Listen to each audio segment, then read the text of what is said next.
غسل جنابت کیسے کیا جائے؟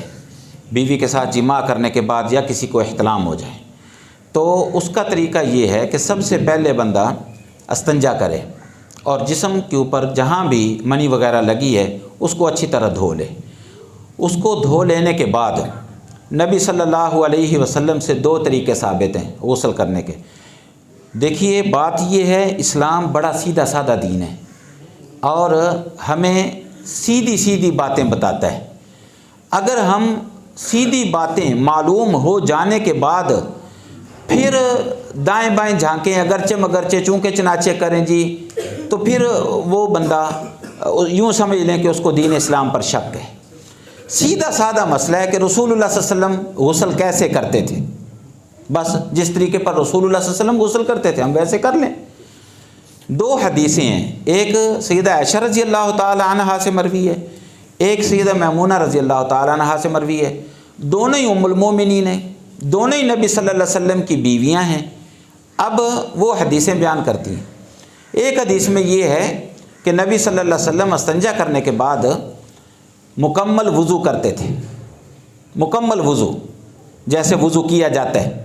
مکمل وضو کرنے کے بعد اپنے 3 چلو لے لیتے، اس طرح یہ بک ہے نا، اس طرح برتن سے لے لیتے۔ آج کل چونکہ ہمارے پاس سہولت ہے کہ برتن میں پانی بھرنا نہیں پڑتا، شاور کے نیچے کھڑے ہو کر نہاتے ہیں، تب برتن ہوتے تھے، برتن میں ہاتھ ڈالنے سے پہلے ہاتھ کو پاک کر لینا ضروری ہے۔ نبی صلی اللہ علیہ وسلم نے فرمایا جب بھی تم میں سے کوئی برتن میں ہاتھ ڈالے پہلے الگ پانی لے کر ہاتھ کو اچھی طرح دھو لو، پاک کر لو، پھر برتن میں ہاتھ ڈال لو، کوئی حرج نہیں۔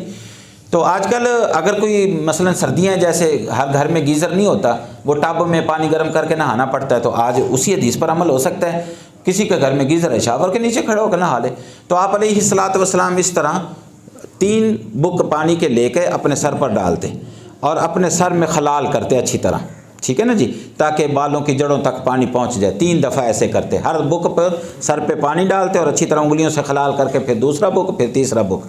اس کے بعد نبی صلی اللہ علیہ وسلم اپنی دائیں طرف پانی ڈالتے اور پھر بائیں طرف پانی ڈالتے اور یہ غسل ہو جاتا اور آپ کپڑے پہن لیتے۔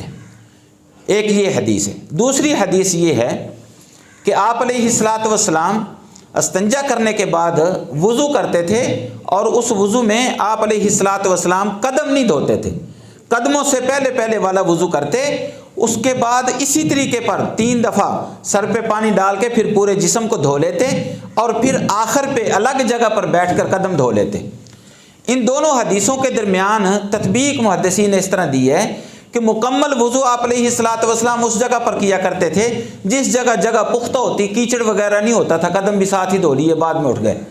اور جس جگہ کو کیچڑ وغیرہ ہوتا، جگہ کچی ہوتی، تو آپ قدم نہیں دھوتے تھے کیونکہ قدموں کے اوپر تو پھر کیچڑ لگ جائے گا، اور پھر نہانے کے غسل کرنے کے بعد کسی پتھر کے اوپر یا پکی جگہ پر بیٹھ کے قدم دھو لیتے تھے۔ تو یہ ہے غسل کا طریقہ سیدھا سادہ سا۔ اب اس غسل کے بعد اگر آپ نے نماز پڑھنی ہے تو آپ اسی وضو کے ساتھ، جس وضو کے ساتھ آپ نے غسل کیا ہے، نماز پڑھ سکتے ہیں، آپ کی نماز ہو جائے گی۔ نبی صلی اللہ علیہ وسلم، یہ صحیح بخاری کی حدیث ہے، نبی صلی اللہ علیہ وسلم جو وضو کرتے تھے غسل کے لیے اسی غسل کے ساتھ نماز پڑھ لیتے تھے۔